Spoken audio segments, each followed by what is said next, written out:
As a play caller, are you ever happy? No, I mean it's impossible. I mean the perfect game's never going to be called. It's never going to be executed perfectly. But I think Because there are moments like the touchdowns are great, but then there's always something. All right, well we got to fix something like this, right? And I think that's the balance. It's enjoying the success that you have as a unit, enjoying watching individuals have success or grow as players and people, and then managing the, hey, we always have to find ways to be better. There's always something we could have done better, something I could have called better, something I could have designed better. So I think that's the balance you strike to say we're happy, but we're never satisfied, if that makes sense. How do you balance those emotions on the sidelines? It's interesting. In game, I think you're so focused at times, like you almost, I don't want to say you lose track of your emotions, but a lot of times it's like there's so much processing that has to go on in terms of like what situations could arise, where do I need to be on the call sheet, who's gotten the ball, how is the defense playing us, that like it almost is like I don't want to say like blackout, but like you're so focused for 60 minutes. Like I've talked to this about with my wife, like the emotional letdown when the game ends is probably the hardest. Yeah, it's that like everything just kind of drops and you're like, whoa. Like it's a lot more draining than maybe it feels in the moment at times. Because you're like you're 4 or 5 plays ahead of people, right? Like you try to be, especially in drive. It's probably more 1 or 2, and a lot of it's like just anticipation of what should or could happen. Sure. Like that, one of the things I've said, and someone actually, Chad O'Shea prepped me for this when I was in Cleveland when I first started, getting the opportunity to call some plays, and he said he's like the hardest thing to do as a play caller is to deal with the unexpected, both good and bad. Like I call a play that I think is going to be a little gain and it's an explosive. Like I wasn't ready to be in the red zone mentally. All of a sudden we're on the 12-yard line. Or I call a play that like I'm like worst case this is a 0-yard gain and we lose 5. Yeah. I wasn't ready for 2nd and long or 3rd and long based on the play I called. And those are the ones where you're like it kind of shocks your system a little bit. When everything that's happening is what you're expecting, that's to me when you get rolling and it feels pretty easy. I've always wanted to ask an OC this. How do you come up with the play sheet? Like I see some offensive coordinators like a Mike McCarthy. It looks like his thing is like 18 books and it's like folded 3 times. I see some that just have a note card. You have it seems like a normal size sheet of paper out there. If there's like, such thing as a play card, a normal size sheet sure, of paper. sure. Like how did you come up with that?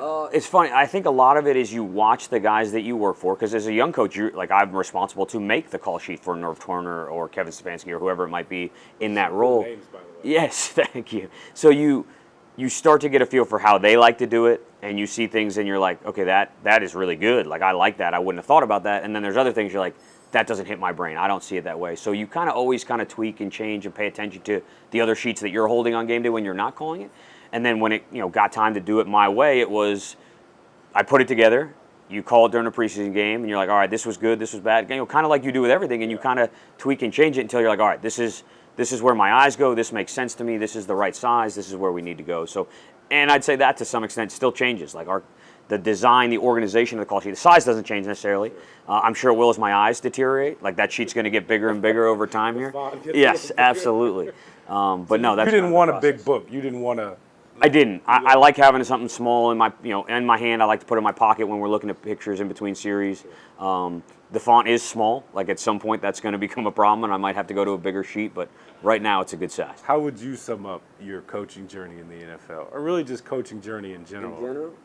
It's a great question. To sum it up in a sentence is probably hard. I mean, certainly there's a lot of luck involved in getting to any position like this. I've been very fortunate to be around great people.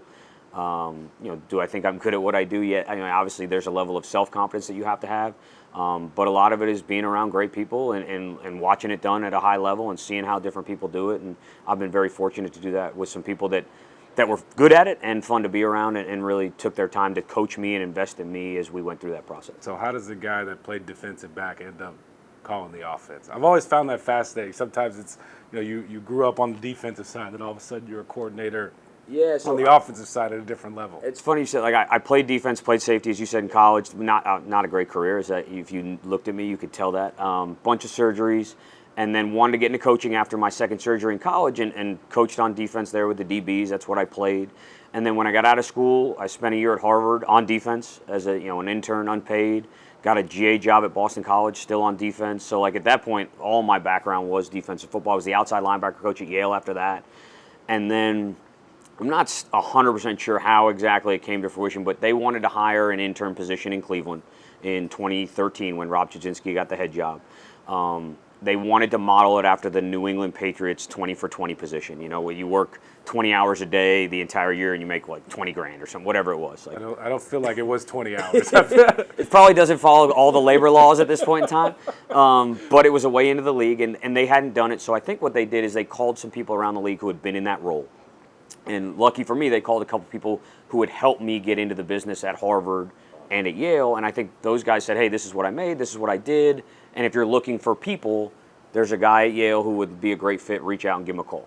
Because I didn't really know anybody in the building in Cleveland. And they kind of, it wasn't a cold call because the guy gave me, hey, you may get a call. And it was a phone interview, went out there. Actually, the interview story is kind of wild. It would take a while, but I got snowed in Cleveland for 3 days during my interview. So like I basically just kept showing up at the facility because they couldn't get me out of Cleveland. And on the third day, yes, exactly. Right? So on the third day, like I think I flew in Thursday night and I couldn't get out till Sunday night. And on the Sunday morning, the head coach Chud was like, "Well, at this point, you work here, so do you want the job?" And their vision of the position was that you would move around every year. So like you would get special teams exposure, defensive exposure, offensive exposure, so that you could to jump into any role that might happen. Figure it all out, almost like college. 100%. Right, yeah. And it was a great opportunity for me. So I was thrilled just to be in the building. And I started what I thought would be on defense. I think the first project I had was putting the defensive playbook into a program called Visio, and they went to the combine, and I just grinded on that for a week. And then when they came back and I was in the office more, Norv Turner, who was the offensive coordinator, would just start yelling my name. Like he would just like yell for me. Like sometimes it would be because he wanted me to look at an Instagram picture he posted. Sometimes it would be because he needed something for work or to watch tape. And so over time, I kind of developed a relationship with him. So by the time OTA started, I was in the offensive room. With him and Shane Steichen was on that staff, Scott Turner. So we had a lot of really good coaches on that staff and kind of got close with those guys. And then we unfortunately got fired that first year there at the end of the season. And Norv took a job with the Vikings. And at that point, he just kind of told me, he's like, hey, whatever you do, don't take a job without calling me. And I wasn't going to, a lot of people were out of the building at that point. I was just going to hang on for dear life until they told me I had to stop showing up.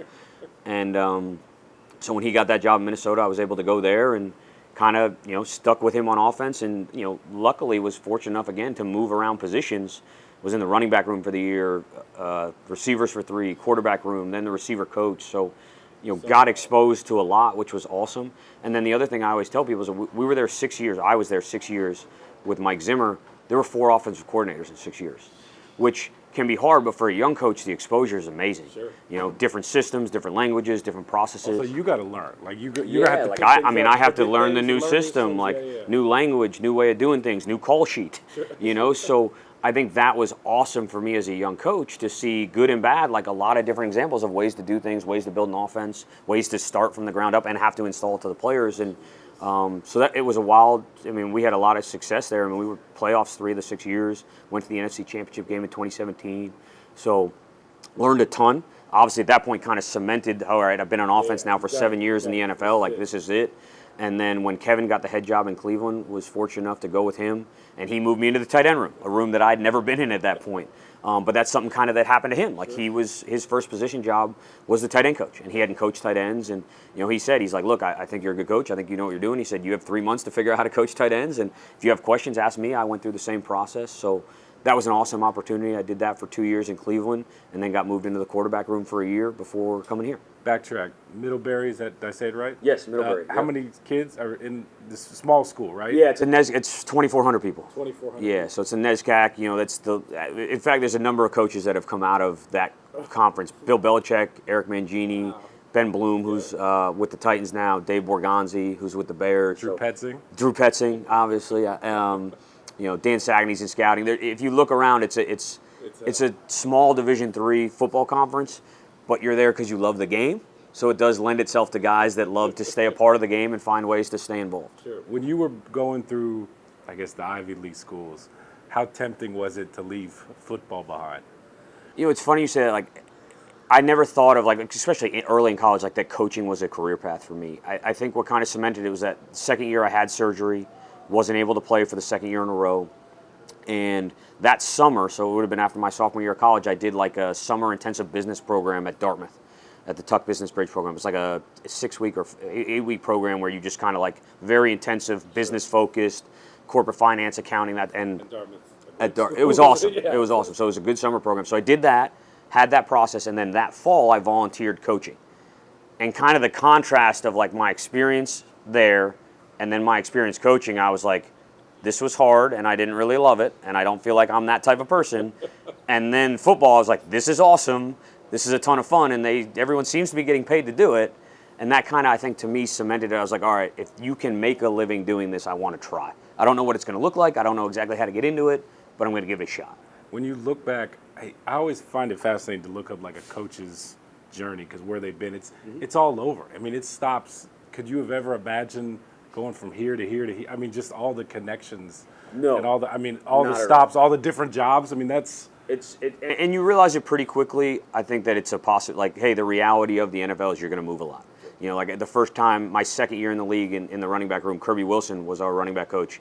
And I want to say he worked for 8, 10 teams, a couple teams. He was here in Arizona. I think he came here twice, you know, like had 2 stops. So like it's a reality of the job. It's certainly hard on your families. I think that's probably the reality that you don't appreciate as much when you're a young coach. When you're 26 and single, it's like, yeah, I got to move here. I got to live here. I got to do this. Then you start to have kids and a wife, and they're like, we got to move. And you're like, yeah, I think we do. But no, and I've met some really cool people. I've had a lot of great experience. I've been very fortunate from that standpoint.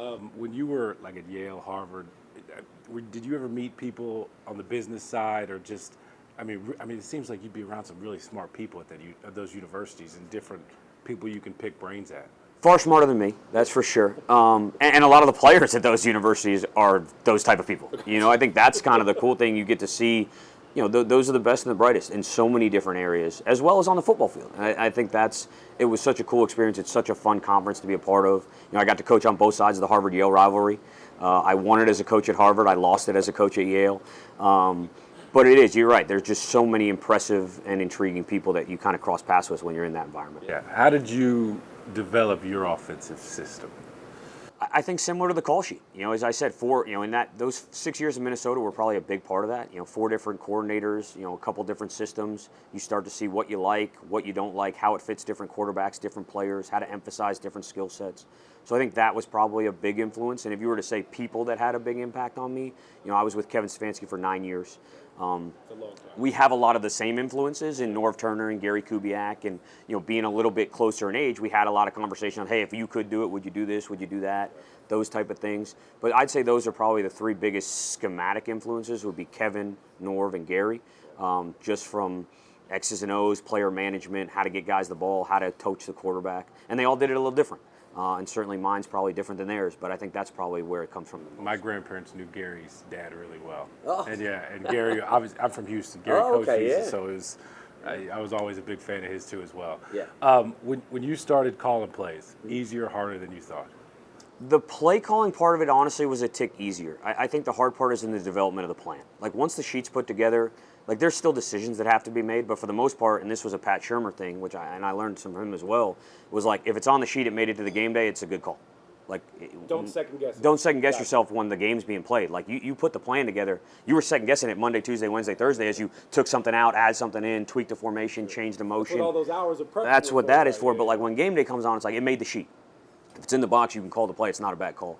You know, and it's not quite that simple, but I think that part of it was a little bit easier. Not easier, but maybe what I did expect. I think putting the plan together is where the stress and kind of the anxiety and all the time gets put in. Stepping into this role here with a lot of your friends here, could you have pictured this situation, you know, when you got into the NFL, what you have here? No, I think it's a little bit of a dream. It's one of those things you talk about, hey, that would be fun if ever, and then all of a sudden it kind of all just, the pieces fell into place. So I've been so lucky from that standpoint. It makes it so much fun to come to work. As you said, you know, there's long hours. We're there a lot. But to do it with people that you believe in, that you have a lot of fun being around, I think that just adds to kind of the enjoyment of the job. How much do you and JG, I mean, and obviously he's the head coach and involved in everything, but like, does he let you do your thing? And I mean, how do those conversations work between you and him? It's collaborative. Like I want his feedback. I want him to push me. I want those type of things where he's telling me his opinions on what we're doing, what we're not doing, how we could be better, and then I'm going to give him mine. I think that's a very open dialogue that we have, and it's kind of always been that way, even as young assistants when we were not in charge. It's like, hey, why are you doing on this on defense? Or he'd be like, hey, are you really sure you're accomplishing what you want to on offense in that role? I think those conversations have really continued for us since that 2014 season when we were first together. So it's kind of fun now that like when we say something or disagree on something or agree on something, we actually get to go do it then. Yeah. Whereas in the past, it was like, hey, we'll have the conversation, but someone else is going to go make that decision. Yeah. So I think that's been really fun. I could talk to you forever. Get you out of here on this. I'd love picking your brain. Sorry. Anytime. It's fun. Kyler, what's it like to coach him? He's awesome. I think the things that I always look for, and I've said this before, is like he loves football, he's extremely competitive, and he wants to win. And he's willing to work at it. And if you have that combination of things as a coach, like that's all you can ask for from a player. Like he's going to put everything he has into it. He's going to give you great feedback, and you feel like you're in it with him. And I think when you get that and have that relationship, it makes it a lot of fun to watch the guy go out there and have success. Certainly he's done that at a very high level throughout his career, so it's been fun to be a part of. The front part of that answer sounds like you. I mean, competitive. No, I mean, like it 100%. sounds And I like think you that's guys a are the lot of same times people. Very much so. And I think that's why it makes it easy to talk to him and talk football with him and go coach him. And he's going to push me too and try to make me a better coordinator. So it's a really good relationship.